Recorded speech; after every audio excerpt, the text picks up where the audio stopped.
Welcome, everyone, to Dr. Motoyama's 100th birthday tribute. I'm Dr. Richard Jelisich. I'm the chair of the board of trustees for the Institute. We have a wonderful evening scheduled for you. So I'm going to show you just a couple of slides, and then we're going to move to our speakers, and then we're going to open it up for Q&A. So you're most welcome to ask questions of our speakers as we go along. So with that, I'm going to go ahead and share my screen. I wanted to also tell you the 8 principles upon which CIHS is founded. I'm sure that many of you know these, but I wanted to start the energy by reiterating these principles. To promote a society which enhances the integration of science and religion, to understand human existence from the total perspective of body, mind, and spirit, to establish guiding principles for the citizens of the global society,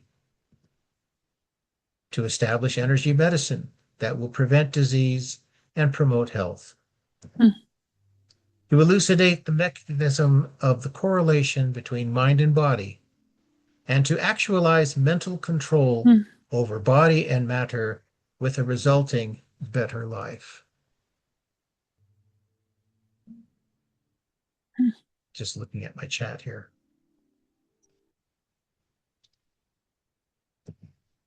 To systematize scientific and objective meditational practices which will promote spiritual growth.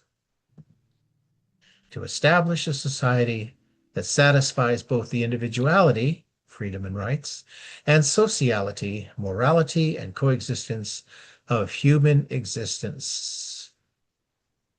To establish a creative science that researches the mind and soul as well as matter. And Dr. Motoyama was a realized yogi. And if you guys wouldn't mind going ahead and muting your microphones for just the presentation. He was an amazing individual. He was a philosopher, a researcher, a scientist, as I said, a realized yogi, someone who had awakened to a very high level of spiritual awareness, and a scholar as well. And to know him was to feel a sense of being imbued with a great presence of spiritual awareness. He was an inventor.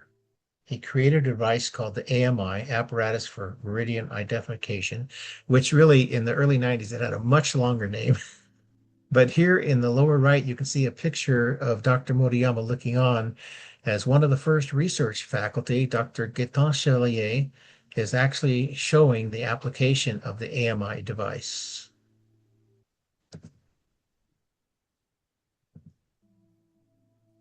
He gave many lectures at CIHS, and I had the honor of doing some of the lectures with him.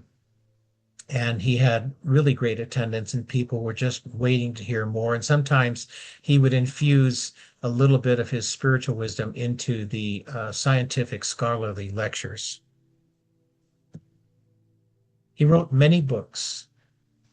One of the most important is the one on the left, Being and the Logic of Interactive Function. It's probably known as his capstone work at synthesizing the body, mind, spirit, and the higher levels of realization. Varieties of mystical experiences, actually his own experiences in his spiritual awakening. A really great book on the chakras is Awakening the Chakras and Emancipation. Motoyama Meridian Exercises for Key Practice. And this is just a few of the many books and articles that he's written. Karma and Reincarnation is definitely a book that everybody should have on their bookshelf. Measurements of Key Energy, Diagnosis and Treatment, Religion and Humanity for a Global Society, and also another book that should be on your bookshelf is Toward a Superconsciousness. He was also an artist, and the reason I show you this is that there was so much depth to Dr. Motoyama's wisdom and awareness. This is a watercolor that he drew, that he painted, that is hanging in the Tamamitsu Jinja, which is the shrine where he was the head priest in Tokyo, Japan. And the images down at the very, very bottom are, as Misato Kashiwakura told me, that's us. And these beings on the higher levels are apparently beings that he had either encountered or knew of that were in higher levels of awareness. And the being at the top is, I believe, what he would consider to be God. We had a recent graduation, and look at the happy faces on these graduates. These are five doctoral graduates, and we also had five master's graduates at the September 2025 graduation ceremony. This is a picture of the 1998 inauguration of the phase one, which is the building you're looking at, which is interesting too, because when Dr. Murayama was working with the architect who actually wrote an article for this tribute, his name is Hiru Kurano. Um, this was an angular looking building, and phase two was to create the building next to this one, which was a more circular building. So we had both angles and circularity. But look at all the people there in the picture, even Bill Tiller and others seated next to Dr. Motoyama. Um, this is a newsletter of 1999 from CIHS that talked about the phase two being inaugurated. Just to give you an idea,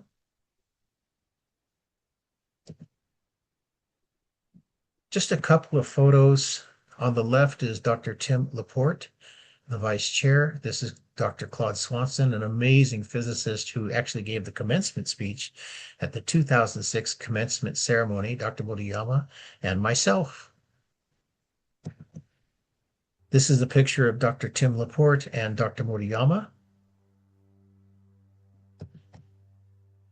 This is an image of Dr. Thomas Brophy, who was the president who succeeded Dr. Motoyama, and Dr. Motoyama himself. And our speakers tonight is going to start off with myself, and then Dr. Timothy Laporte, board vice chair, Masato Kashiwakura, who is a CIHS trustee, who is joining us right now from Japan, Dr. Thomas Brophy, CIHS past president, Dr. Gaetan Chevalier, CIHS faculty, who was one of the first faculty in 1992, Dr. Hideki Baba, who is the Dean of Administration, and Dr. Rick Gold, who is a former CIHS trustee.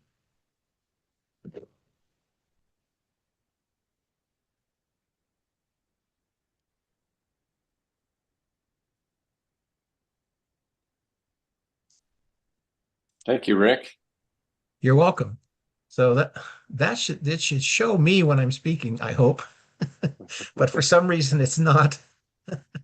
I'll have to go to gallery view, I suppose. So let me just start out by saying I have grown a lot with CIHS over the years. And what Dr. Motoyama had told me at one time, he actually saw CIHS in a vision in 1972. And it came into physical reality 20 years later. So to Dr. Motoyama, he had this amazing ability to observe future and past events as if they were in the now. It's a very advanced way of looking at things. But in early 1992, around April, I guess, I was living in central San Diego, and I had this extremely strong intuition to move up to Encinitas, which is about 20 miles north of San Diego. And there's a small part of Encinitas called Lucadia, a sleepy little beach town with the train tracks and the Pacific Coast Highway running right next to it. And the apartment I had was on a street called Vulcan. So in April of 1992, I moved. And in August of 1992, the local newspaper came out with an ad that says CIHS offering degrees in psychology and in human science. And I knew instantly that was why I moved. I didn't know why, but then I did. And it turns out that at that time, CIHS was located on Vulcan Avenue, the same street. So Dr. Motoyama was there at the time, and he interviewed me. So I say this in a very heartfelt and straightforward way. I started out by saying, I have no money and no job, but I want to go to your school. So, so, so we went through the interview, and about 10 minutes into it, I looked at him and I said, besides, you were my father 5 lifetimes ago. Now, Dr. Motoyama had a very thick Japanese accent. He actually spoke English and German and Japanese. And after I said, you were my father 5 lifetimes ago, he looks at me and he nods his head and he goes, oh, I know. So, so dad, quote unquote, gave me a double scholarship so that I could afford to attend and take classes. And in 1992, in September, there were 3 students, myself and 2 others, and 3 faculty. And one of the 3 faculty is one of our speakers tonight, Dr. Gaetan Chevalier. So I can't wait to hear what he has to say. So that started a journey for me. And I remember being a student and walking down the hall with Dr. Motoyama, and he looks at me and he says, you get the PhD, you come back here and teach. So in 2004, after I got my degree, I wrote to him in Japan asking for permission to apply. It's very Japanese not to just apply, but to ask for permission to apply. So he said, yes, of course. So I applied. And in 2004, I became the adjunct faculty. Then in 2005, Dean of Administration.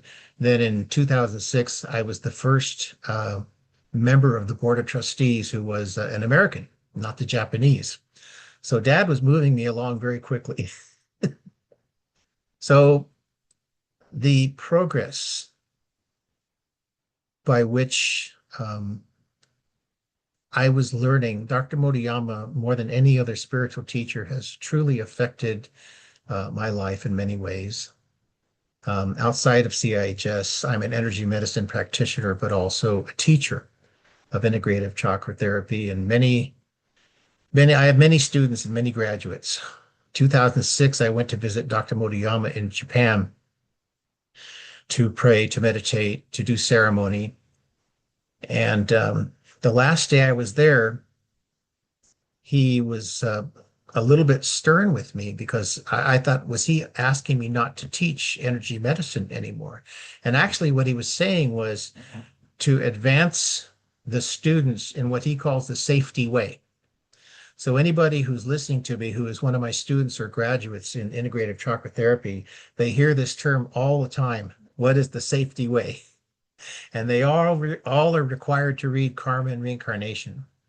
So from that moment on, I've been very, very careful because the spiritual growth, as Dr. Motoyama has said, is something that needs to be done in the safety way or one rung of the ladder at a time.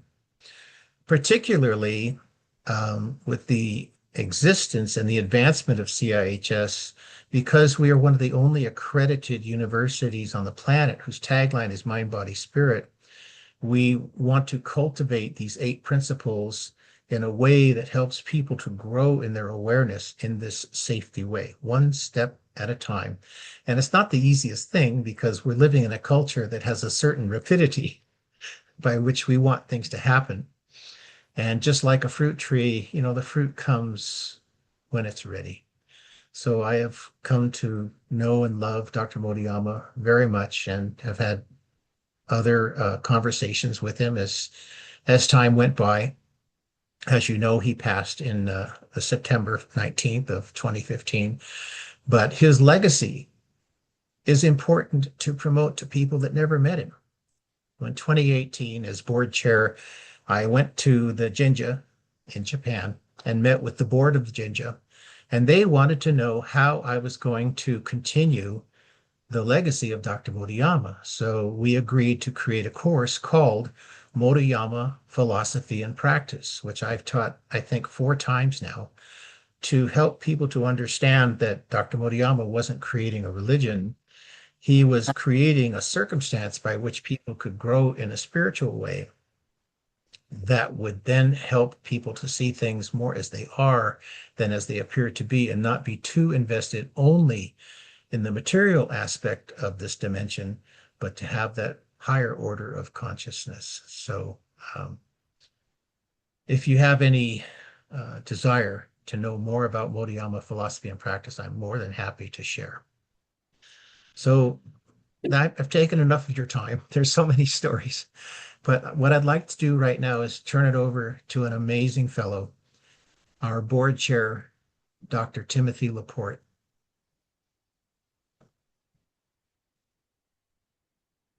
I'm going to try to do speaker Yes. view if I Yeah, can, Rick, Tim. Rick, you're the board chair. I'm the vice chair. What did I say? It sounded like you said board chair.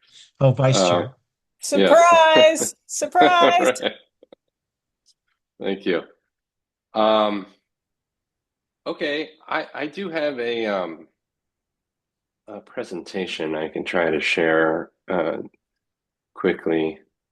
I'm not going to go through the whole thing, but um, let's see. Can you all see that? Yes. Is it like a good size? Yes. Hmm. Okay, great. Okay, this is just to give a quick kind of overview of Dr. Motoyama for those of you who may not be so aware. Um, there's definitely not time to go through this whole slideshow, but just to move through it quickly so you get a sense of who he was and what his background was. And who is Hiroshi Motoyama? Uh, said a man who wears many hats. Um, he was the head priest of Tamamitsu Jinja, a Shinto-based religious community in Tokyo. The founder and president of CIHS, of course. Graduate School and Research Center in Encinitas. A meditation master, a mystic, and a spiritual mentor to many, many people, mostly in Japan, but also all over the world as well. His books reach to the far corners of the world. They're still sold in regular old bookstores in India. You still walk in and find his books on the shelves. And he was really a pioneer of subtle energy and energy medicine research. This is a quote from Bill Tiller. We have some Cindy Reed is in attendance here. She is a board member of the Tiller Foundation.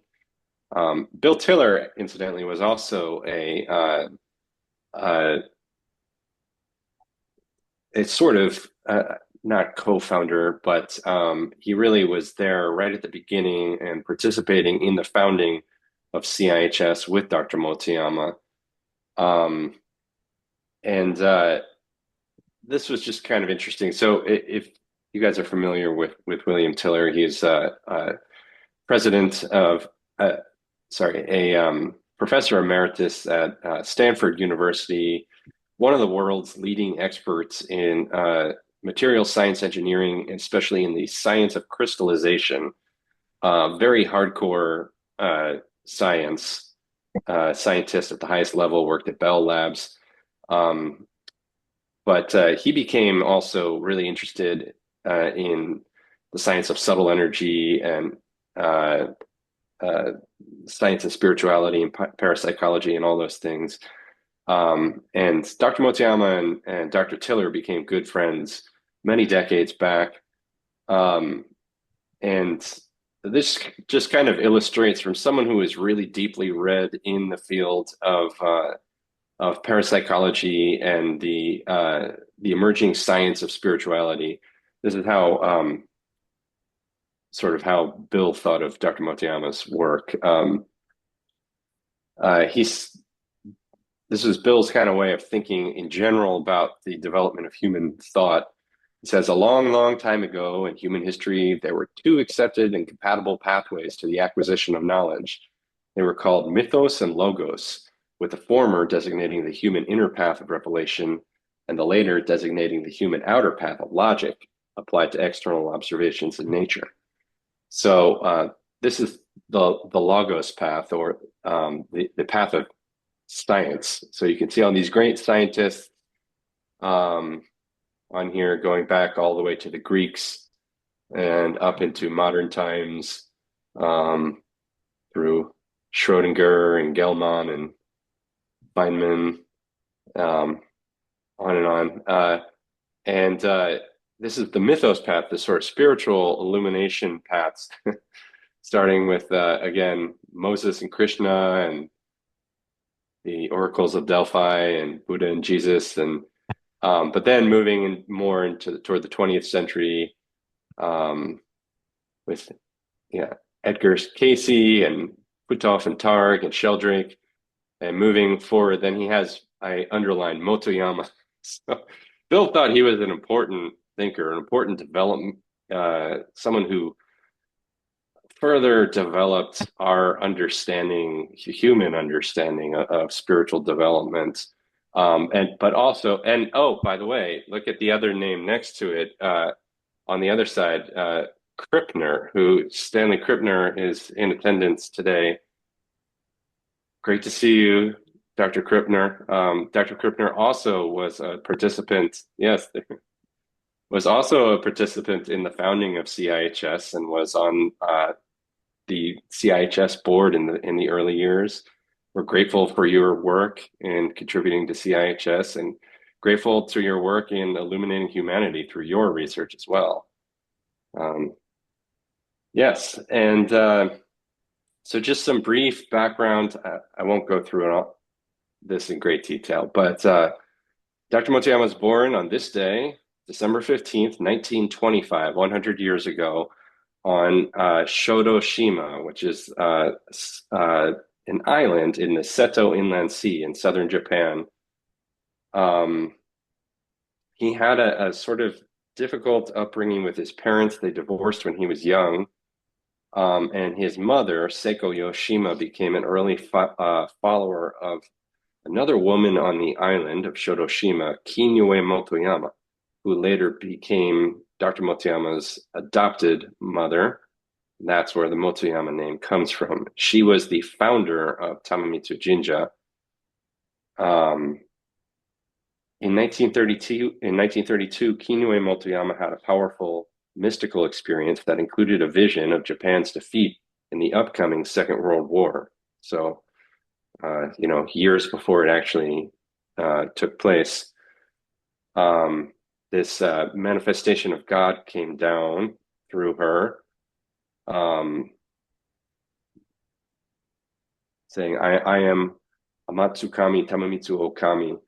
Tama represents spirit, king of the universe, and the round heart of compassion. Mitsu means light, divinity, and wisdom. It is a name that I provide you so that you might address me, although no name or rank is necessary for God. Um,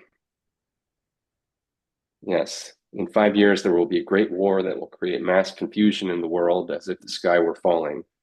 I have come here to help people all over the world.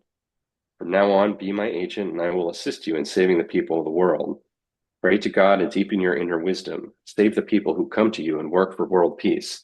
So this was Kinyue Motoyama who received this vision in 1932 originally.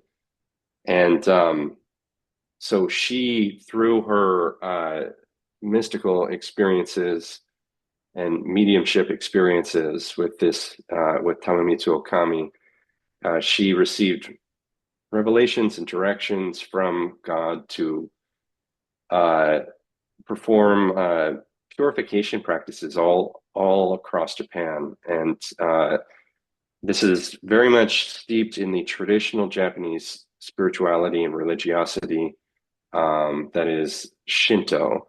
Um, so she would do climbing sacred mountains and uh, extensive prayer ceremonies, traveling to different parts of Japan to do purification rituals and prayer. And often they would bring Dr. Motoyama's mother and little Hiroshi starting when he was like 6 years old. So he had this really unbelievably unique spiritual background that he was born into from a very young age. And they even included him in traditional Shinto spiritual practices, including Takigyo, which is standing under cascading waterfalls and doing prayer, climbing sacred mountains, praying at forest shrines. So he had he had a unique spiritual upbringing to be born into that. Um, and then, at any rate, that he sort of that phase sort of ended. He was moved back in with his father and at for a time an uncle, and then wound up fighting in the waning months in World War II. Dr. Motoyama had a half brother who was killed tragically in the war, and he had his first really deep mystical experience coming out of that experience in the war, praying that his brother might go to heaven. And he had this experience of light pouring in through the top of his head and a very powerful mystical awakening. And this is right in the waning months of the war. Um, so, in the wake of that experience, after the war, he went back to college. He was only 19 when he was fighting in the war. Um, and he decided the only thing he was interested in at this point, having had that experience, was the study of philosophy. And he wanted to learn about religious philosophy from all over the world and mystical experience, mystical philosophy. He studied yoga and he started practicing meditation very, very intensively, uh, about 5 hours a day. He did regular water fasts for 2 weeks, twice per year. He did this Japanese cold water asceticism training in the month of January, where you pour cold water all over yourself in the freezing cold dead of winter. He said that was very effective for awakening the Kundalini, and occasionally full day seated meditations. This is him in his meditation outfit. Um, I have this picture right here. It's sits on my altar at home. Um, and Yeah, he had a series of deepening spiritual experiences through this intensive ascetic and meditation practice. Uh, the awakening of Kundalini, uh, psychic abilities has expanded and stabilized. He had out of body experiences, ecstatic trances with loss of consciousness, and ultimately union with what he called God spirits in his early writing, and then later Purusha beings. That's the yogic term. And with that, the emergence of what he called super consciousness, which is a much deeper level of psychic awareness and consciousness um, that comes about after these experiences have gone on for several years. Um, yeah, so he's a mystic first and foremost. And then he, yeah, I'm not going to, this is a very detailed slideshow. I won't go through all of it, but he was studying philosophy, as I said, and his early papers are purely philosophical. His first paper is this paper, Religious Experience and Being, which is chapter one of the book that Rick mentioned, Being and the Logic of Interactive Function. And it was originally written in German when he was studying abroad in Germany in the early 1950s.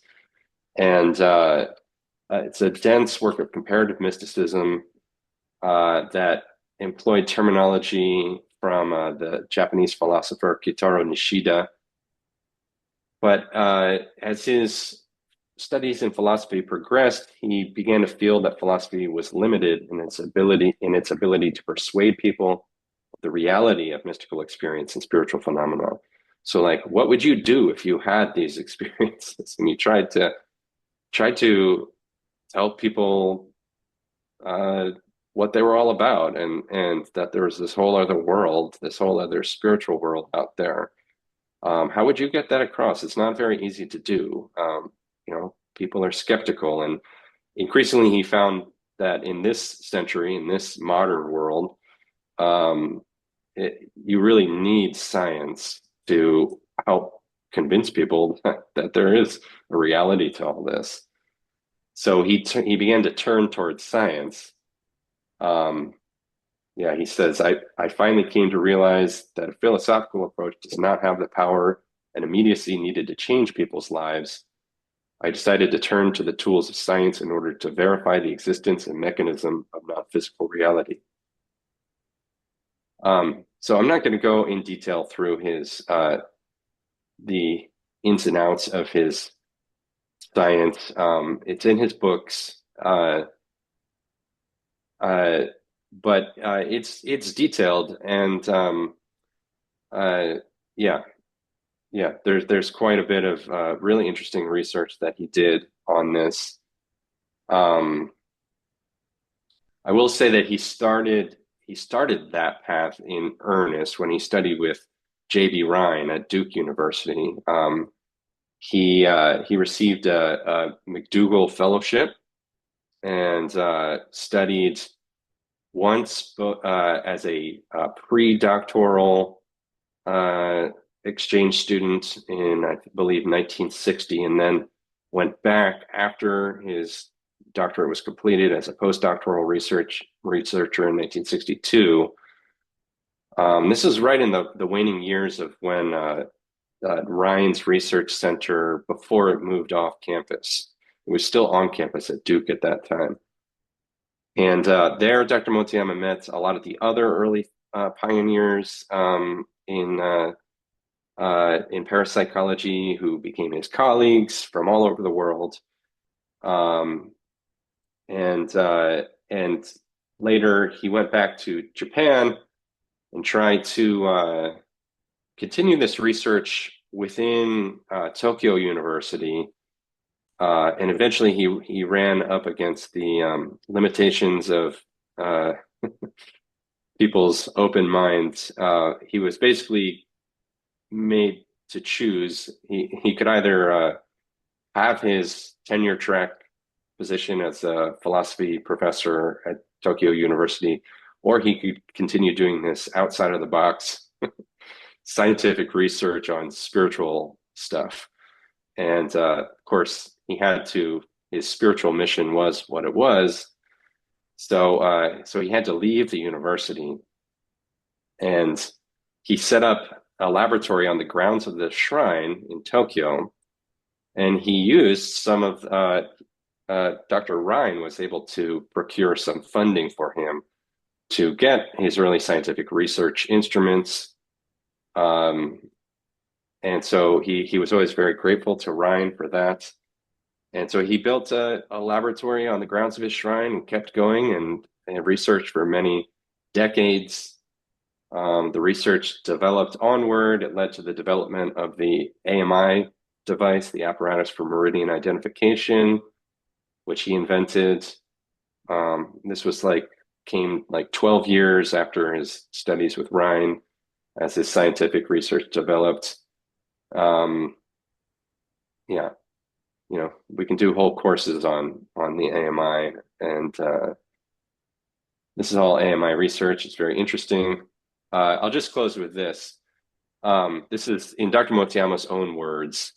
He says, I earned my doctorate of letters, the Lit D, which is a separate degree that we don't really have in the United States. It's kind of after you get your PhD in Japan, there's this additional exam that you can sit for where you get your Lit D, and only some of the PhDs ever get this degree. And he succeeded in that. At that time, he was the youngest philosophy Lit D in all of Japan. And he says, I earned my Lit D when that was still quite a difficult accomplishment in Japan. But even with those credentials, I was shut out by my academic peers when I began my research on the soul and religion. I realized that in order to obtain scientific proof of the existence of the spiritual world and the soul, I would have to build the necessary research methods and equipment myself. So I began to study a wide variety of academic disciplines to gain the expertise I needed. I was told that it was inappropriate to do psychic research in Japan, and academic societies put pressure on me to stop. But since I knew from personal experience that spirits were real, I continued my research, and practically in the blink of an eye, 60 years have passed. From the age of 36, when I returned to Japan from Duke University, I have traveled overseas almost every year to give lectures and presentations. I have been working nonstop my entire life, and I still enjoy every day of it. This was in 2011. So thank you very much. Let's try to stop the share. Oh, Tim, that was excellent. I do have a request from one of the attendees if you would make the slide set available.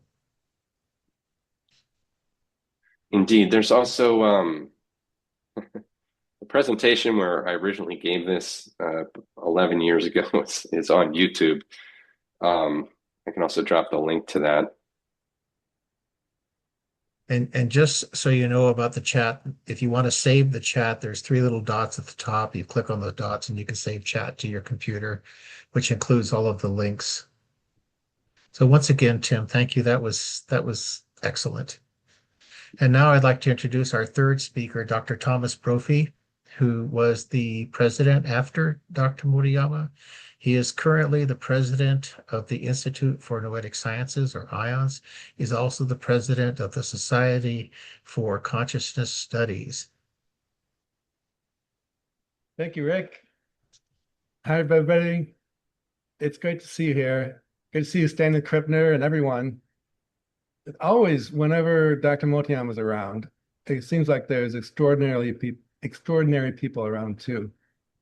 And I think he's with us here today.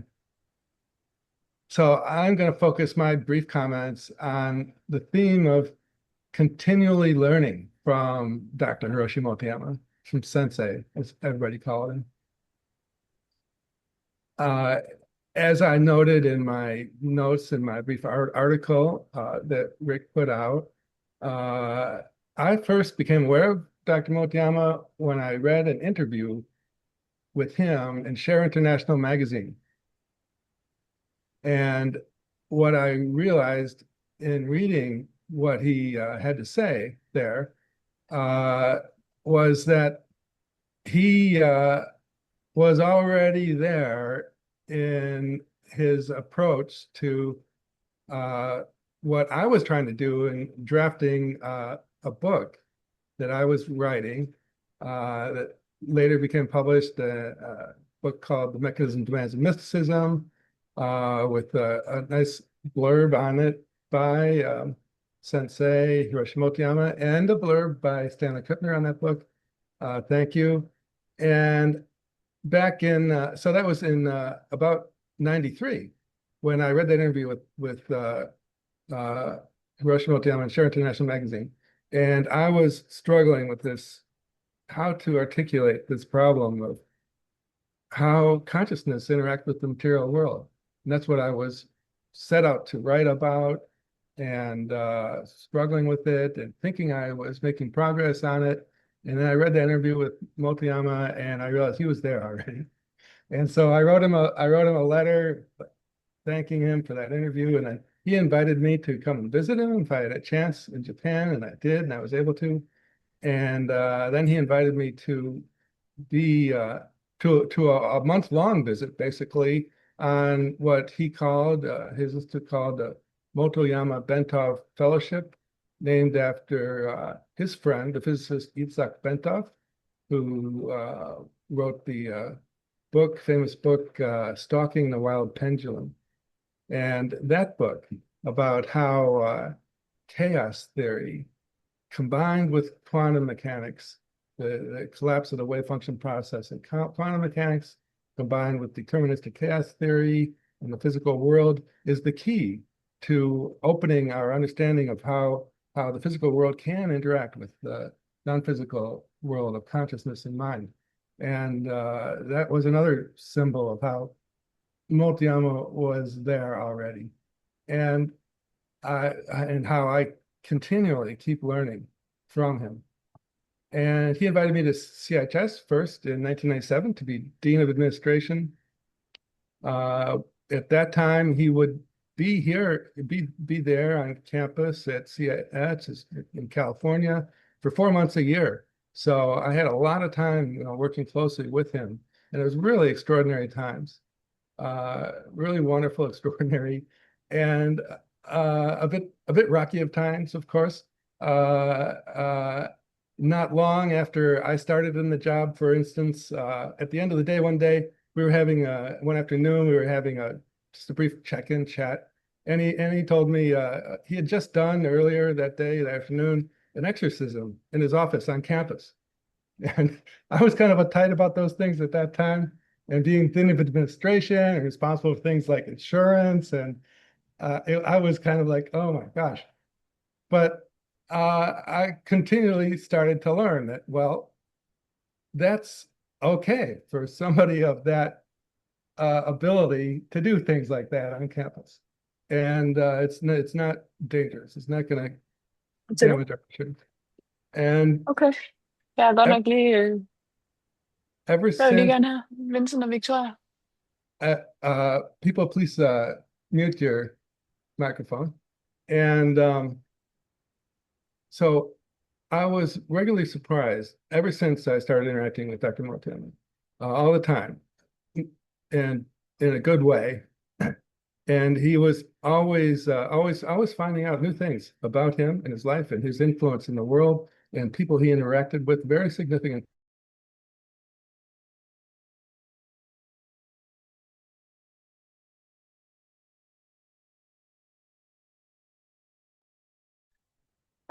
You're muted, Thomas. Okay, am I back? Yes. How long was I Yes, muted? yes, but for about 5 seconds. Okay. I don't know I what was happened. I was muting the fellow participants, and unfortunately muted Oh, you as well. okay. I thought I muted myself. All right. Um, yes, regular surprise in a very good way, by always finding out new things about Dr. Motoyama and very significant people he'd interacted with, very significant things he'd done in the world that he'd never told us about. They were just a matter of course in his life. And I'm sure there are still things that we'll continue to find out about him as we go forward. And another thing in this theme of continually learning from Dr. Motoyama, that book, Being in the Logic of Interactive Function, Being in the Logic of Interactive Function, that Rick and Tim both mentioned. I actually only read that really carefully in 2018. And that was another case where had this, oh my gosh, he's there already, on a realization when I very carefully read that book, which is kind of a difficult read, but it's worth it.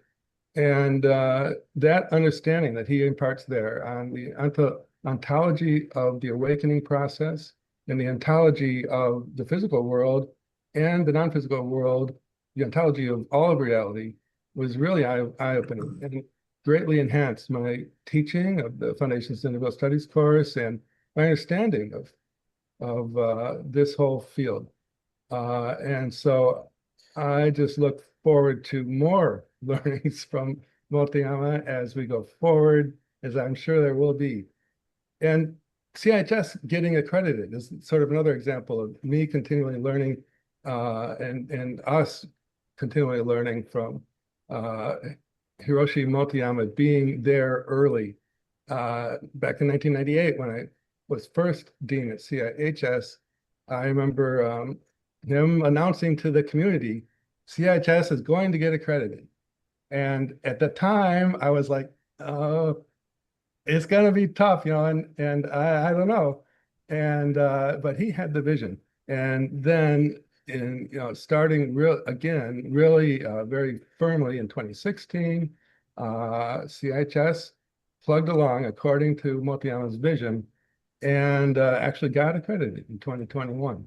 So I think institutionally, we kind of learned from him his vision, who was there first.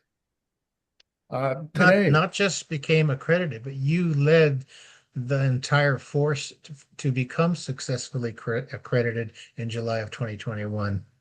That was a well, tremendous effort, Thomas. thank you. Thank you. But it really was totally a team effort. And you were a huge part of that. So as was Tim and many other people here. but thank you. And today, with what is going on in the world with UAP disclosure developments, and in my work now at IONS, which was founded by astronaut Edgar Mitchell, the sixth man to walk on the moon,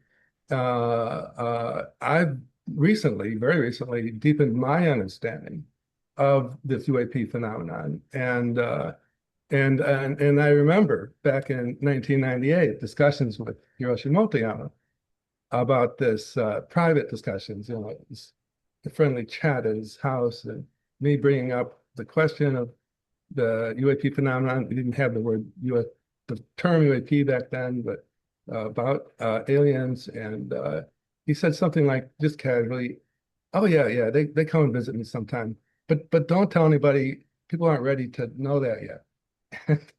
uh, so the memory of that, that and I didn't tell anybody, but the memory of that helped support, like, when I was president of CHS, I really supported bringing Shawnee's Byrne-Hargens on, and CHS engaging with the Exo Studies program, which we house now in CHS in Integral Noetic Sciences program. So that's my theme of continually learning from Hiroshi Motoyama. And a big thank you to Sensei, and just a wonderful memory.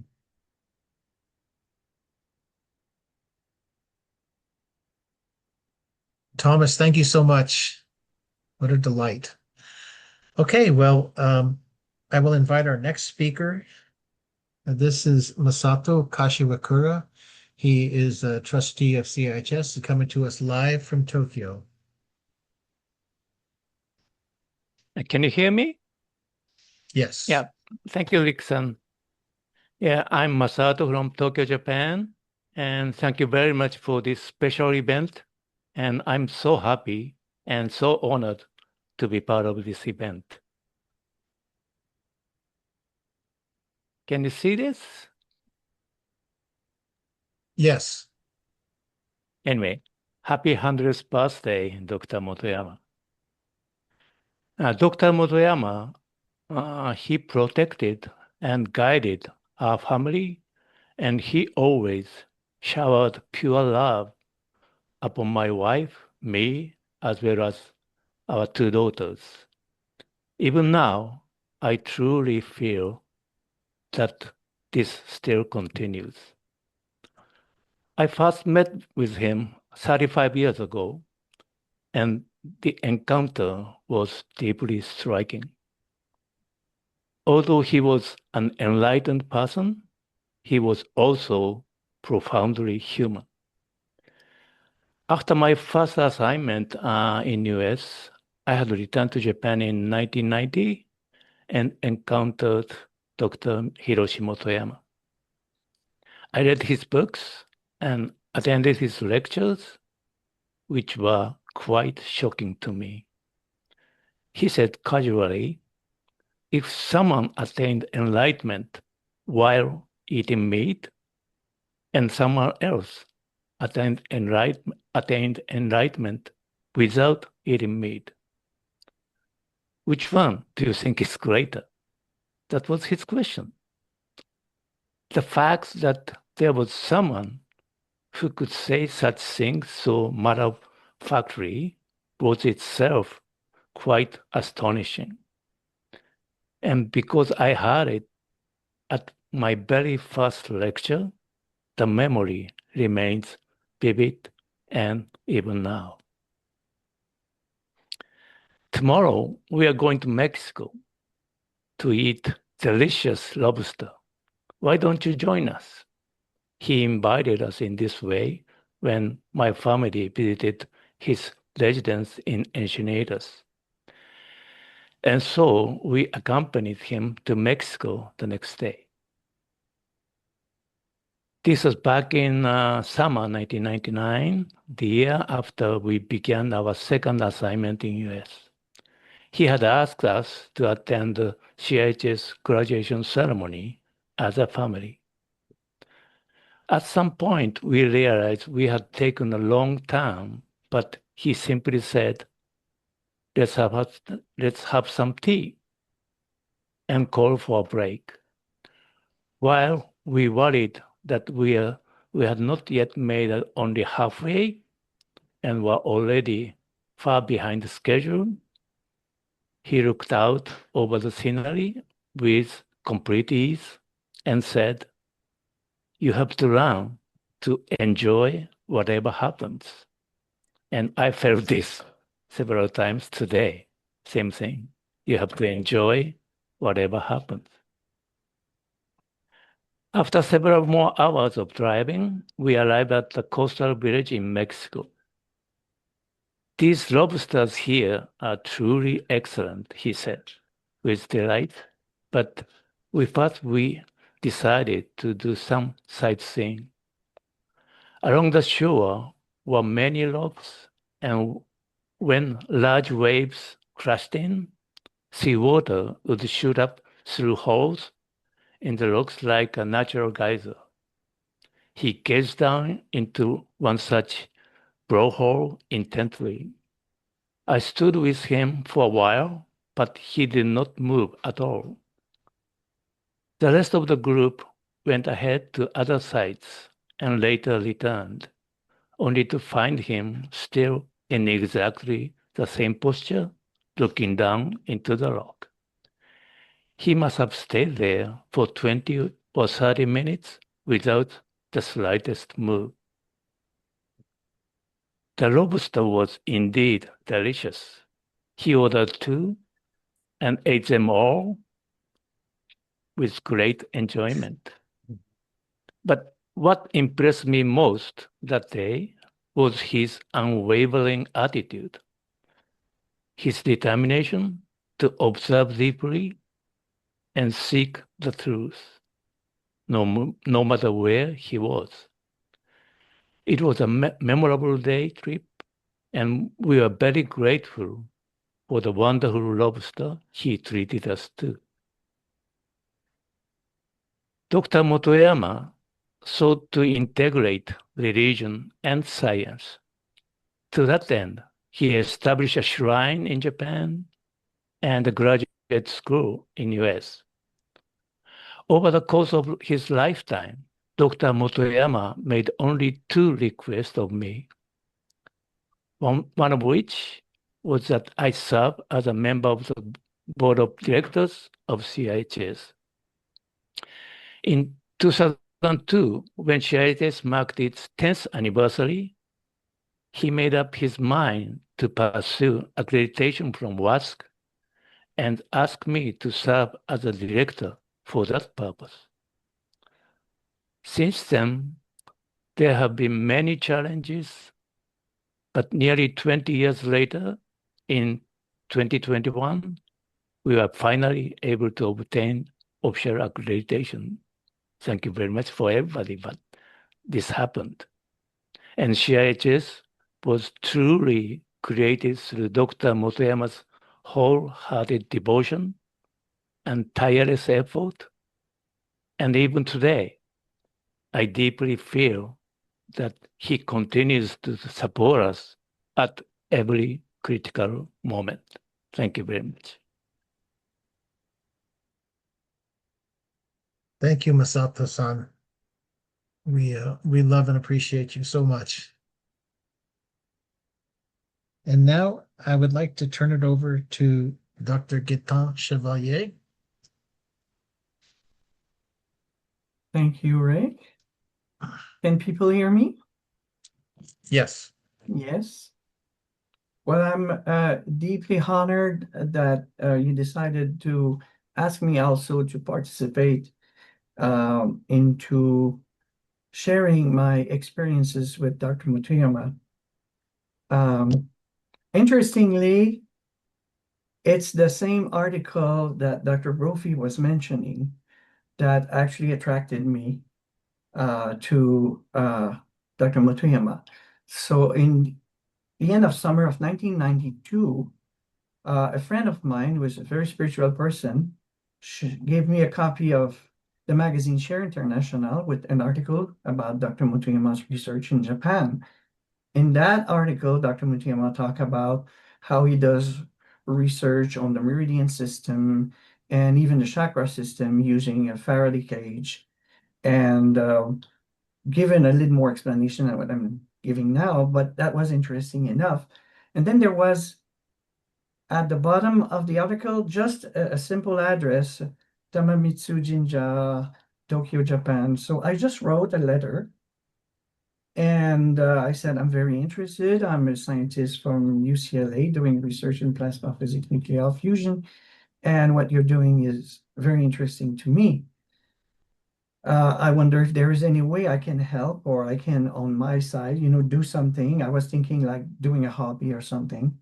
And then I got very quickly a letter answer from Dr. Ichikawa, who is managing lots of the at the time was managing lots of the thing at the Tamamitsu temple. And he told me that Dr. Motoyama is coming to do a lecture in a yoga center in Santa Monica with the date and everything. So I went. It was very small. There was maybe, I don't know, maybe 12, 15 people at most. And I listened intently to Dr. Motoyama. Like Richard was saying, his English was not that easy to understand. I didn't know at the time that there was a mixture of German and Japanese. But that did not deter me from going to him after the presentation and asking him, please, Dr. Motoyama, I read the article. What you're doing is so interesting. Is there anything I can do on my side here so that we can collaborate? And Dr. Motoyama paused, very calmly looked at me and said, have you taught electricity and magnetism? I was like dumbfounded because when I was a graduate student doing my PhD, there was only one course I was teaching to get me some more money and to help financially. It was electricity and magnetism for engineers. So I said yes. So then he said to me, I'm just starting a school in San Diego County in Encinitas. Would you be willing to teach the basic of electricity and magnetism to my students because they need to understand these principles to understand my machines? I said, yes. The only thing is I'm at UCLA in Los Angeles. I might be able to come on the Saturdays. And he said, yeah, that would be fine. So please make arrangements with Dr. Livison, who was the Dean of Administration at the time. So I went and talked to Dr. Livison and started teaching in the fall of 1992. So I was teaching at the facility on Vulcan Avenue, like Richard was saying, right on the corner of Vulcan and E Street on this southeast corner. And so I came there. I had 3 students. 2 students were a couple, Dan Lobash and Jerry Benner, who were a couple acupuncturists, and a third student who was actually Richard Jalusic. So yes, so that I didn't know at the time it was the only 3 students. So I was driving every Saturday from Los Angeles, 2-hour drive to come to Encinitas, teach the course.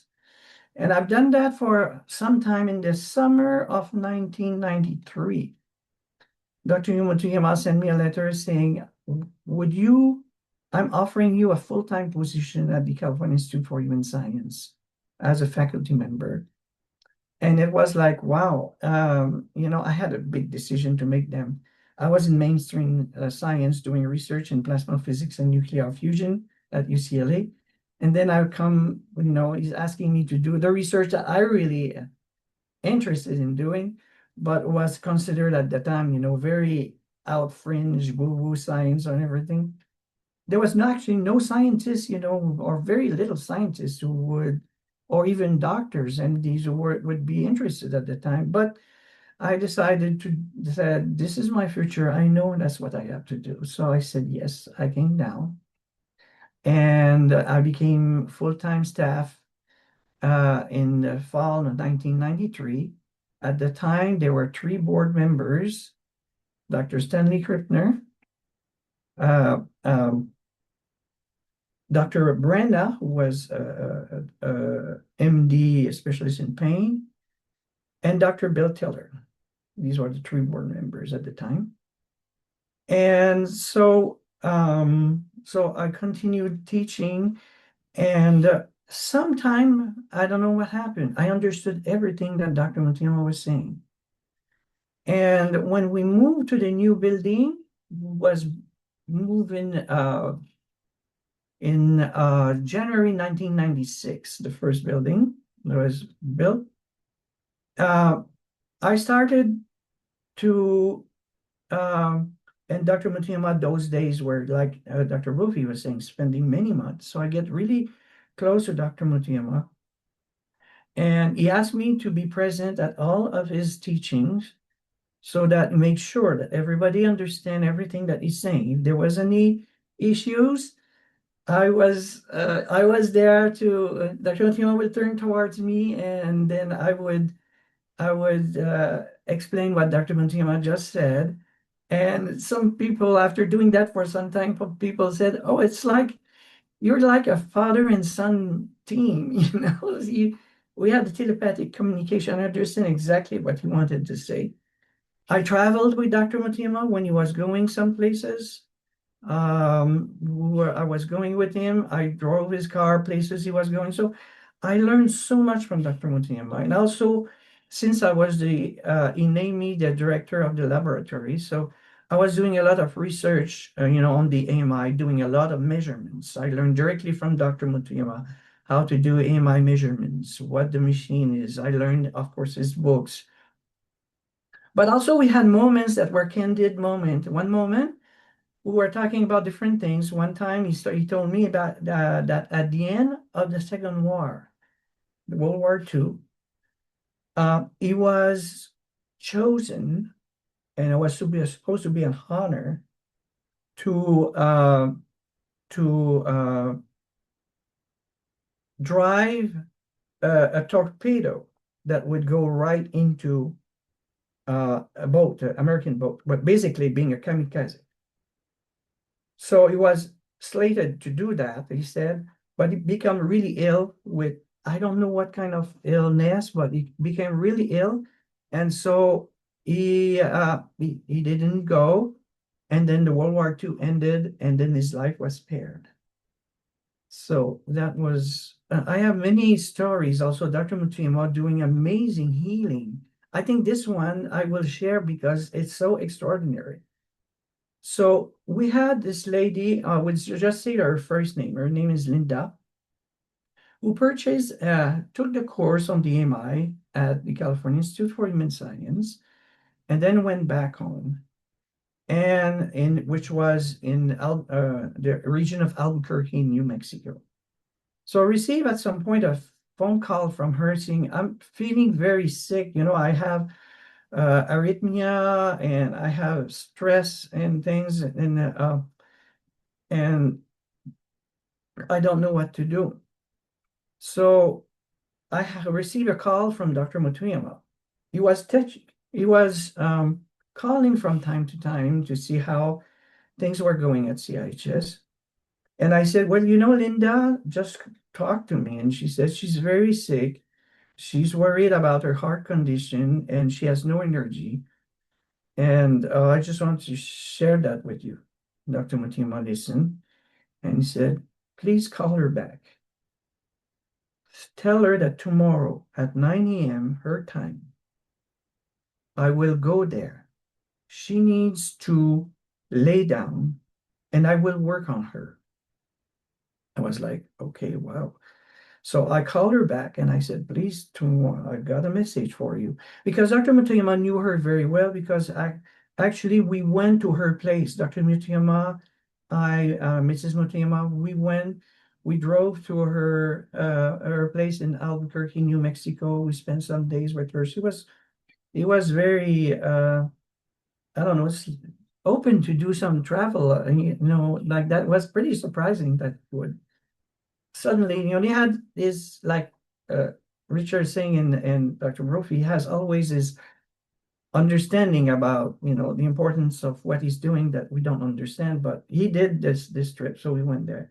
Anyway, when I called her back and I told her, Dr. Motoyama said tomorrow at 9 a.m., please lay down. He's going to work on you. So she said, okay. So the next day, so I couldn't wait. At 9 a.m., remember it was 9 a.m. I watched the time in New Mexico, it was different. And I gave about an hour or two, and I called her back. And I said, okay, did you have a healing from Dr. Motoyama? She said, yes. She said, I was sitting on a chair. And at some point, I felt like I should lay down. So I laid down. And I felt pressure on my chest. It's like something was pushing energy down and up and clearing out my energy. And then I had a whiplash, some years ago, and I felt the energy working on my spine. And then she said, now I'm standing and I'm feeling really good. It's excellent. So please thank Dr. Motoyama for me. So I called back Japan and I talked to Dr. Motoyama, and Dr. Motoyama, Linda is thanking you for the healing you did, but what did you do exactly? I was just curious. And Dr. Motoyama is, very calm, sullen voice said, well, I went over there and I saw that she was sitting. I asked her to lay down. After she lay down, I saw that there were dark energy on her body. I pushed the energy on both sides and I clear up her energy. And then after that, there was some work that needed to be done on the spines. I worked on her spine. I was like, holy cow. I mean, it's so extraordinary. I'm still saying that. And I'm just like, it's a story that I invented. No, it happened exactly what I'm saying. So I had the opportunity to be part of other healing that Dr. Motoyama, or sometimes he would interview some people or be interviewed. So I've been for a long time very, very close, and I learned a lot, so much about Dr. Motoyama and what the human abilities are, and all the stuff that the things that I learned from him is absolutely amazing, and I'm still learning.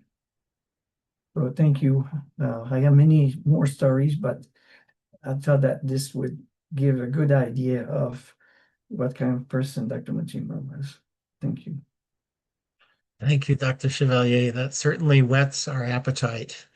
And Dr. Motoyama said one time, he looked at us students and he said, all of you will develop superpowers. And then he said something on the order of just get over it as soon as possible because it's still a fascination with the material dimension. Yeah, that's how he was, yes. Yeah. And so next I would like to invite Dr. Hideki Baba, who is the CIHS Dean of Administration. Hi everyone. My name is Hideki. I am a registrar and then Dean of Administrations in the CIHS. As many of other, Gaetan Chevalier, Thomas and team and Richard, Rick Jersich explained, talked about it. I have so many memories of Dr. Motoyama's. First I met with him was 1999 after I graduated from Temple University in the East Coast. The reason why I knew him was I was studying with Dr. Shigenori Nagatomo in Temple University in Religion and Philosophy Department. Some of you knows that Dr. Nagatomo was a translator of some of Dr. Motoyama's book, like Being and Logical Interactive Functions, Buddha Satori's, and those many books he translated. But I was studying with him, Dr. Shigenori Nagatomo Temple University that time. First, I know existence of Dr. Motoyama was when I was attending Dr. Nagatomo's graduate studies one time, and the book he was chose was Dr. Motoyama's Buddha's Satori's. The book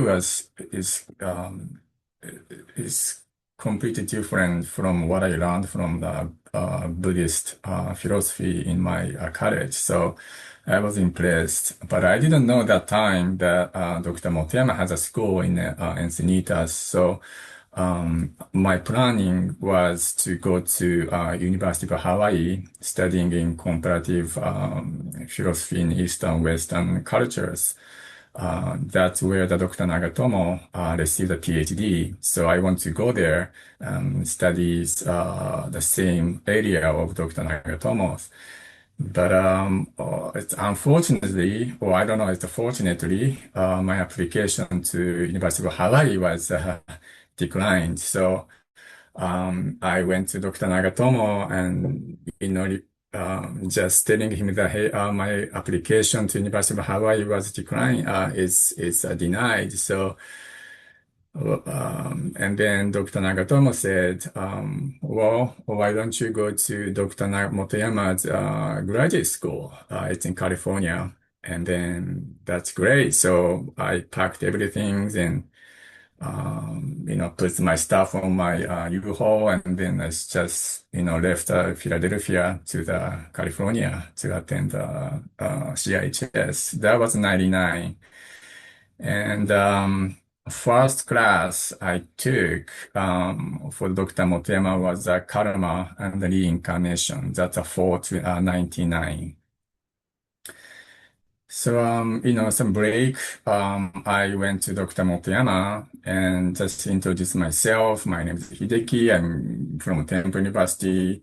I came here because Dr. Nagatomo, advised me or, recommended to me to come here. So, and then first things, Dr. Motoyama said to me was that, studying religions without having faith in God is meaningless. That's what he said to me. That's something I wasn't expected to hear that because that's kind of he welcome me or welcome me. I didn't know that time, so it's kind of puzzle. But still, I'm thinking about that he's saying is let me thinking that what is a faith, what is a religion, what's how human being is growing with faith. But so I became it took time to be a couple years.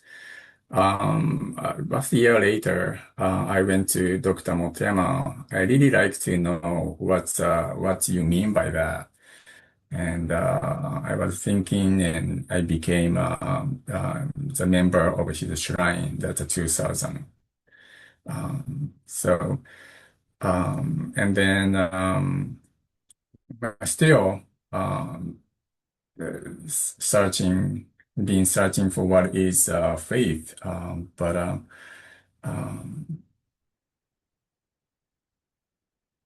I'm sorry, I'm kind of losing what I'm talking about. But anyway, and then I kind of became his personal because I've always been with him all the time. And then some incidents that I became his personal assistant was he said he wants to go to Idly Wild, which is about 2 hours northwest from San Diego. That time he can drive. He could drive that time, so he driving and his wife is there, and then his son was there too. So he was driving his car, and then me and the other students that time driving. I driving her car. So we went to the Idly Wild in the two cars. But some point, her car, my friend's car was broken down, and then it have to be, stopped there. But Dr. Motema wants to go to Idly Wild, so he asked me to drive his car. So I driving his car and to the go to Idly Wild. But that time we didn't have a GPS or some mobile phone, so I have to memorize all the map and then direction to the Idle Wild.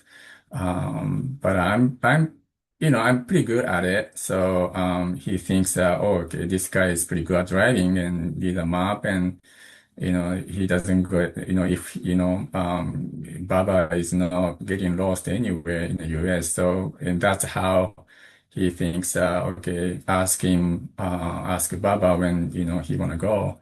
So then, I always be with him, every time, Mrs. Motema call me, weekdays, hey, Dr. Motema, go to here, and can you go? And then, of course, I can go, and I will be with him. Um, that's how he told me so many things. One event I cannot forget about was that was 2000, I think 3 or 4. I have to have a surgery in a growing area because I had a hernia in a growing area. So that was a summer, and then Dr. Motoyama was here. So um, I went to Dr. Motema about hernia, and I need to get surgery. But I try to schedule after you leave the United States because I have to be with him and I have to take care of his days in, staying in California. I have to take him to the airport and, lots of luggage and stuff. So I told him I scheduled my surgery after you leave. And then he said, no, do it now. Before I leave, you have to get surgery. But I told him, I don't know, I could do that because it's, scheduling the surgery it's not easy. But, he said, call the hospital. So I just, called the hospital. I need to, when I can, earliest surgery. And then, hospital said, well, next week is open. So I scheduled it for it, and I went to Dr. Motoyama, and this is the day I'm going to get surgery. So I got surgery. Dr. Motoyama is still here, and then couple of days later, after surgery, he called me, "How are you?" And I was kind of still in pain. And then he said, "Well, I need to go shopping, so I'm gonna stop by at your house. Where do you live?" And so I said, oh, okay, this address. So I couldn't believe he could come to my place because at that time I'm living in a small studio by myself after surgery. So it's my house. My room is messy. It's my clothes and everywhere. So I'm kind of embarrassed, but he came, and then. And then he said, well, you lie down there. And then he just put my hands on my, surgery area. And then he said, wow, that's cold. It's so cold.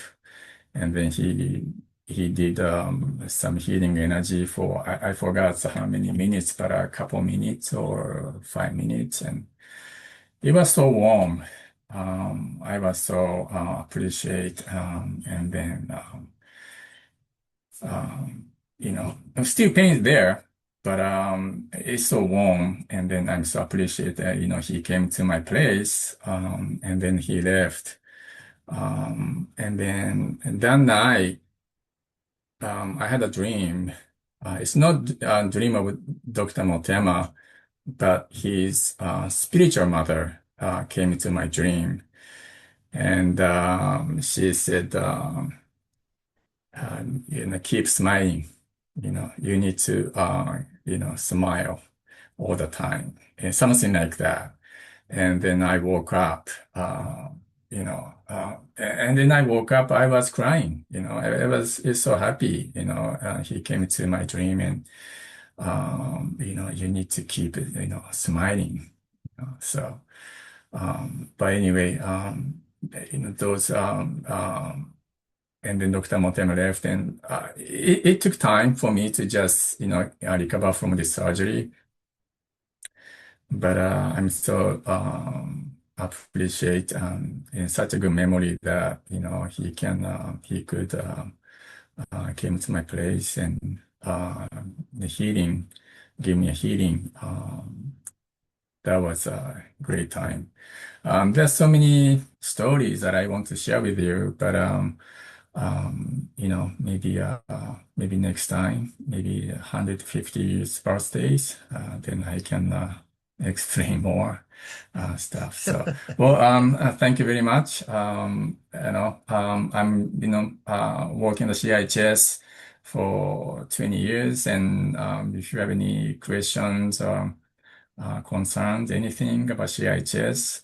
I'm usually working at the CIHS weekdays, so please stop by to see me, or if you cannot come, please email me.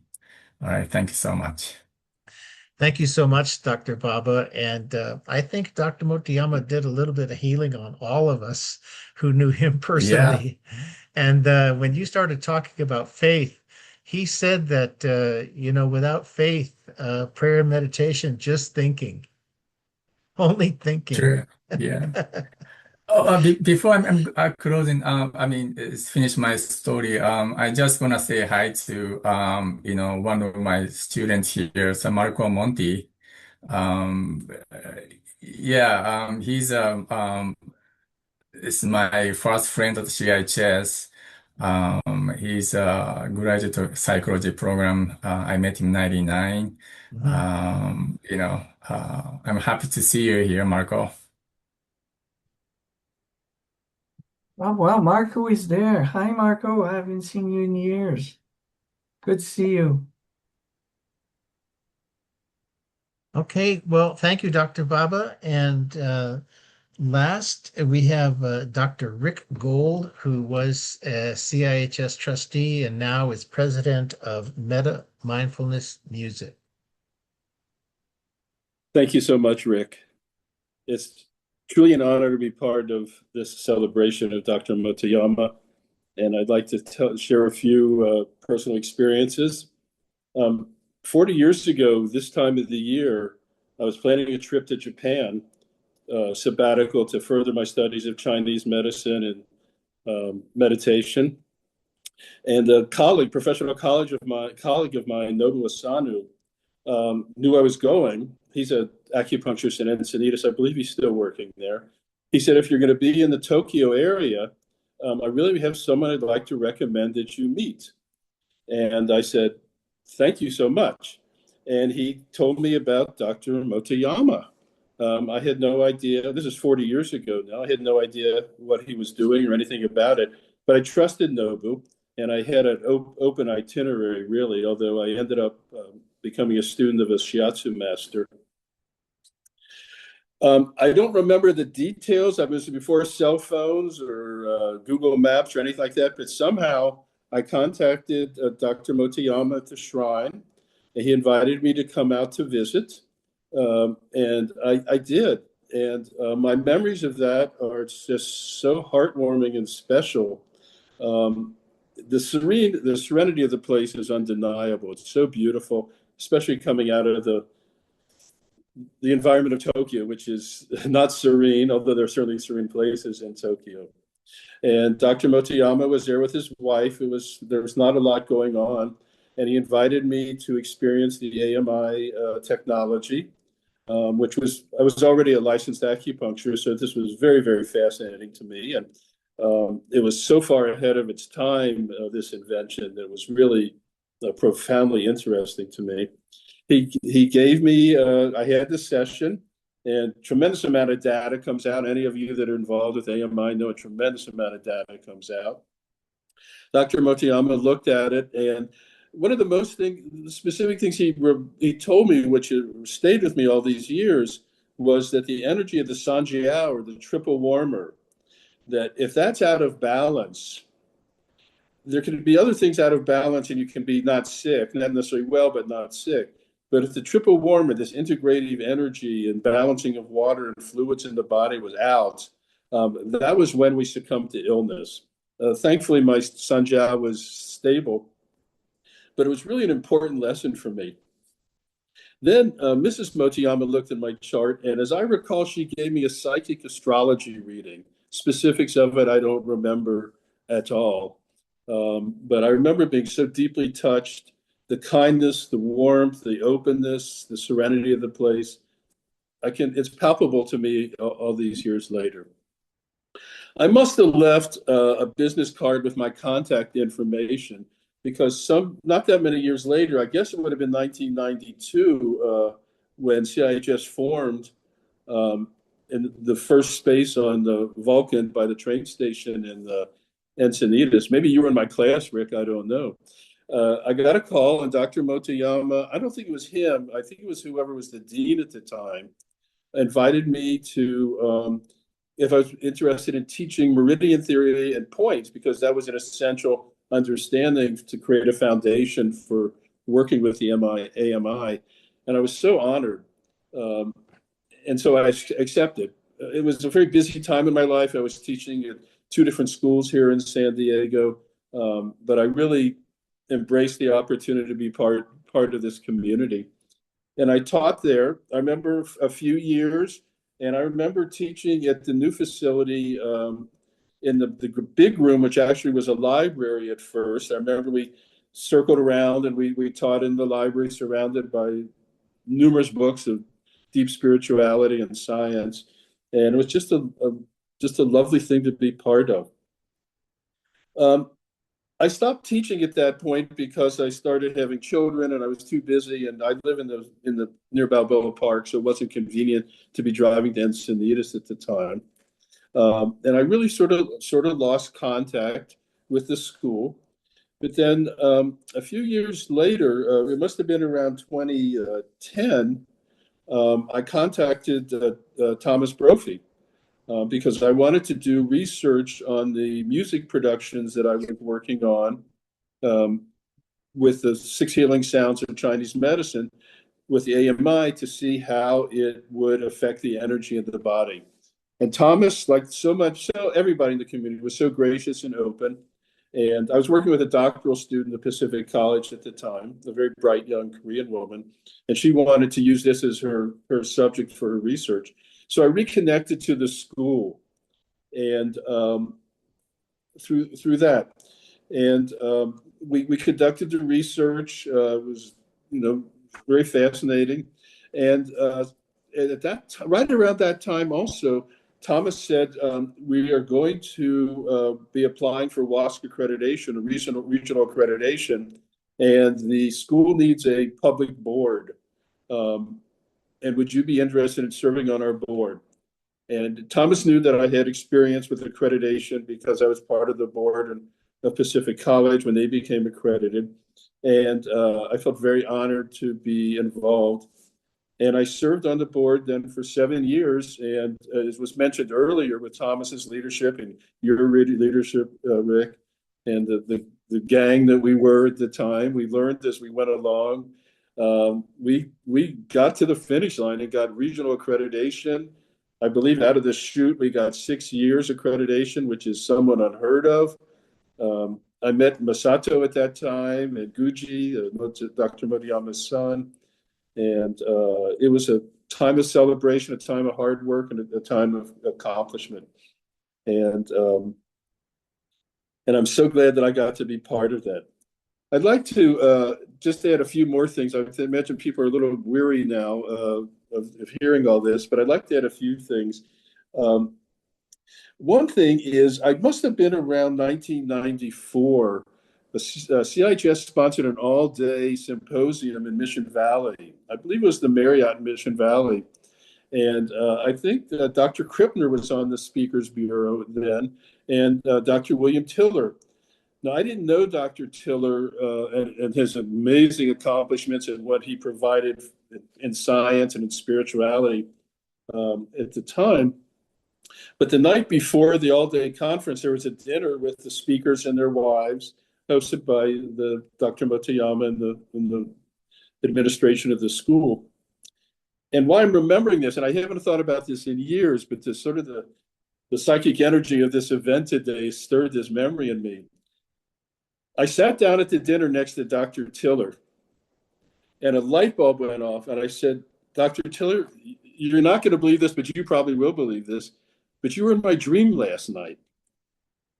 We had never met. We knew nothing about each other. I don't know how I knew it was him in my dream, except for maybe I said his name. And we, at that moment, made a heart-mind connection, which was extremely profound and wonderful for me. In closing, I'd like to say that the extraordinary vision of Dr. Motoyama, he was so far ahead of his time in many ways. And society and science and spiritual seekers and scientists related to spirituality are only catching up to him now. And there's some extraordinary research that's happening. In the field of Chinese medicine, I've seen tremendous broadening of acceptance. But energy healing is still considered a little misunderstood or fringe. But just last night, I was taking a late night walk with my dog, and I was listening to telepathy tapes. And if you haven't been listening to telepathy tapes, I'd like to put a plug in for them.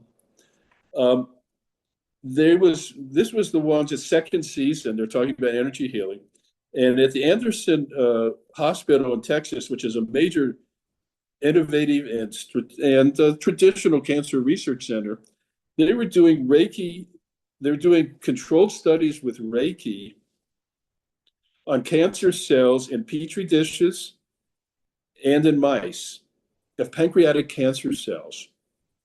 And the results that were coming out of this biofield research are so astounding and so remarkable that I really see that we're going to come to a place where there's going to be an option for people, even dealing with the trauma and the extremely challenging situation of being diagnosed with cancer, where there might be integrative or integrative medicine of traditional Western and energy. But I think the option of healing, psychic energy, biofield, healing touch, Reiki, are going to become much, much more accepted. We see this in my work with sound healing, in the productions we're doing, and the use of 40 hertz gamma for cognitive health. Remarkable acceptance and change. And it's people like Dr. Motoyama who pioneer and led the way that allow our generation, hopefully the generations coming after us now, to really take this forward. And I'm quite optimistic.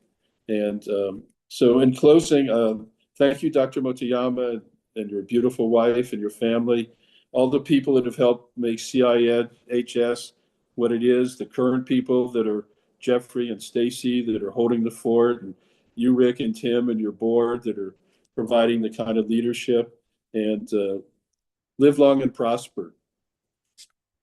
Thank you very, very much. Thank you, Rick. I hope you all get a sense of the love that Dr. Motoyama engendered and all of the people that had association with him. So right now, I would like to open it up for questions and answers. If you would like to ask questions of any of the presenters.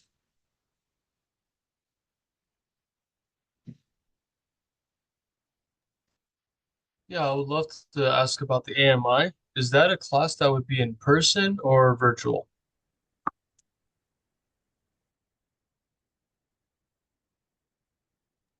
Right AMI now, course should be, sorry, go ahead. Sorry. go ahead. You're so qualified to teach it.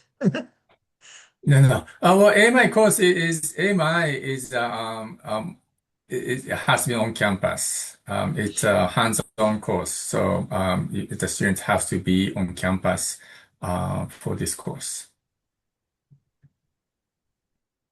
Thank you. And thanks for the great presentations.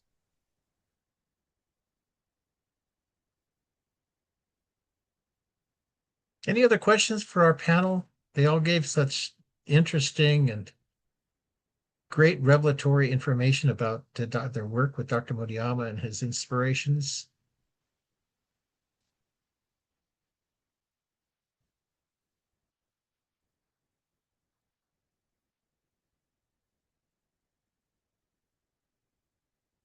Dr. Motoyama had a sense of this I know before you even said anything.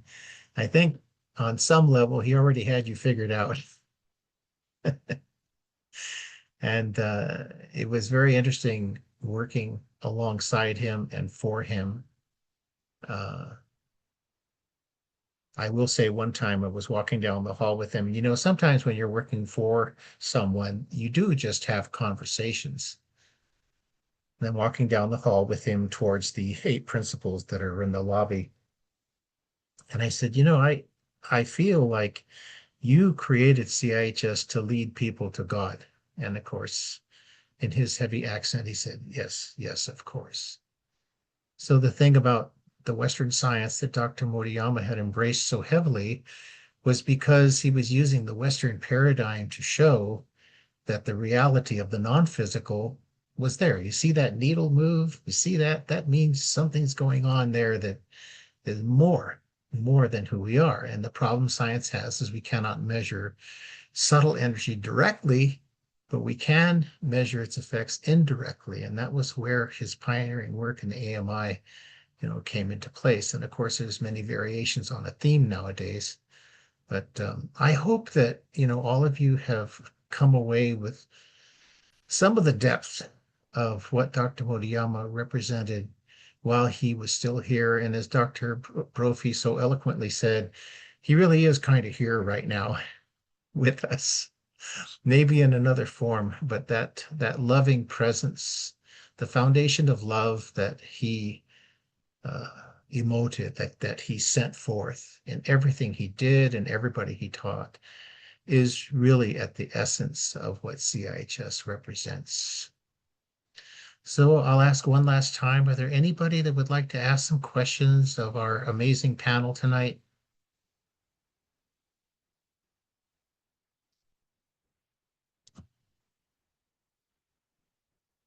Okay, well, a couple of things. I'm going to put once again in the chat the links for donations and for the written articles that are on the founder's message of the page of the CIHS website.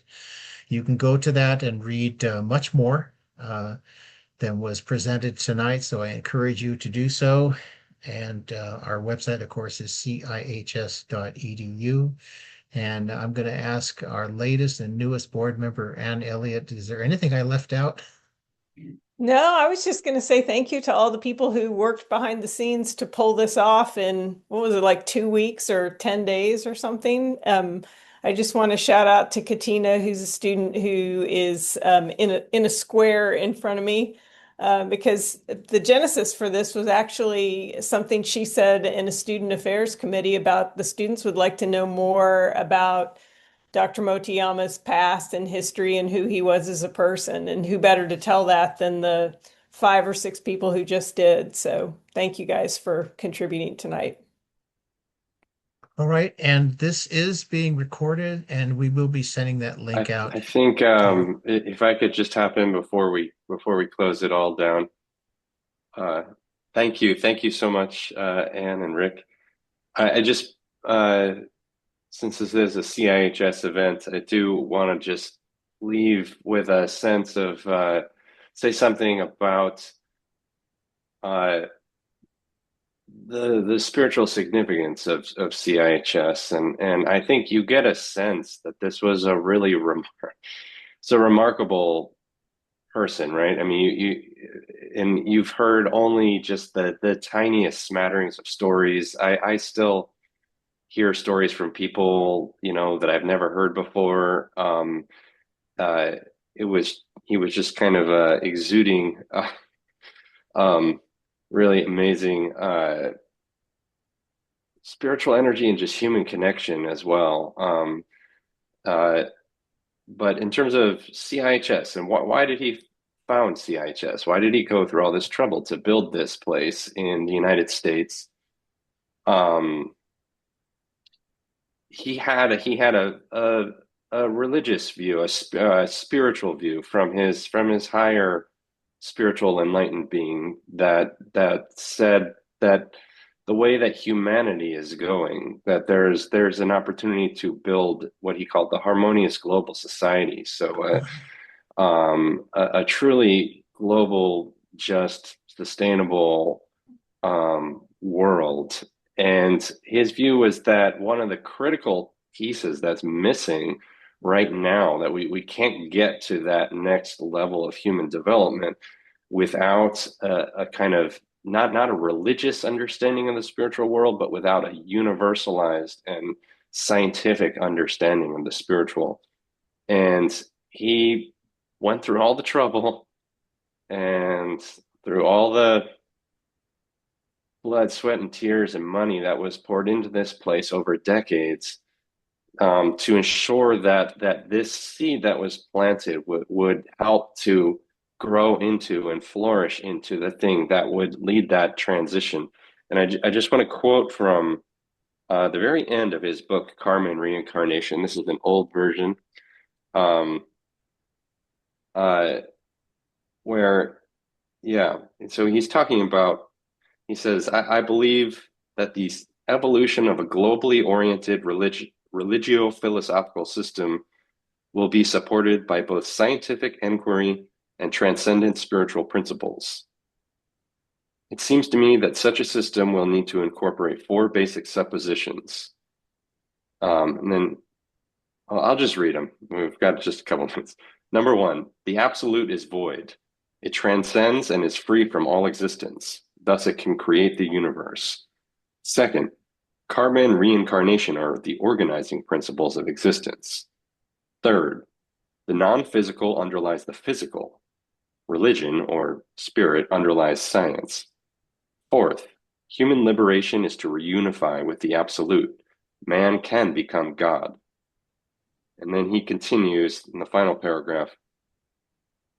I expect that the forthcoming system of spiritual evolution will accept karma and reincarnation as a fact, and that its proponents will continue to explore the details of how these phenomena affect existence.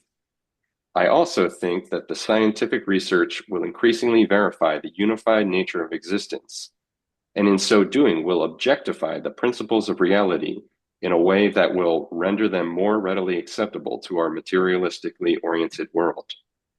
As science increasingly recognizes the non-physical basis of physical reality, the age-old split between scientific knowledge, subject-object dichotomy, and spiritual knowledge, subject-object unity, will at long last heal. Well, that's how he ends this book, Karma and Reincarnation, and that is why he went through all the trouble to build the IHS. And I think you can feel the energy in these stories. There's a real magic in this place. It's here for a purpose. And I'm so grateful that all of you are here with us tonight and are part of CIHS in various ways. And we look forward to continuing our journey, all of us, because we're all just working to push this vision that he started, as far as it can go, and see what the universe has in store for it if we all participate in that way, do our part. Thank you, Tim. And if you're listening live or you're listening to this as a recording, you're doing so for a reason. I think we were all drawn here because of this amazing work. And please don't estimate the power of your own inner awakening. And with that, I'll say thank you so much to everyone. Have a blessed day, and we'll see you hopefully next time. Thank you, everybody. Good night.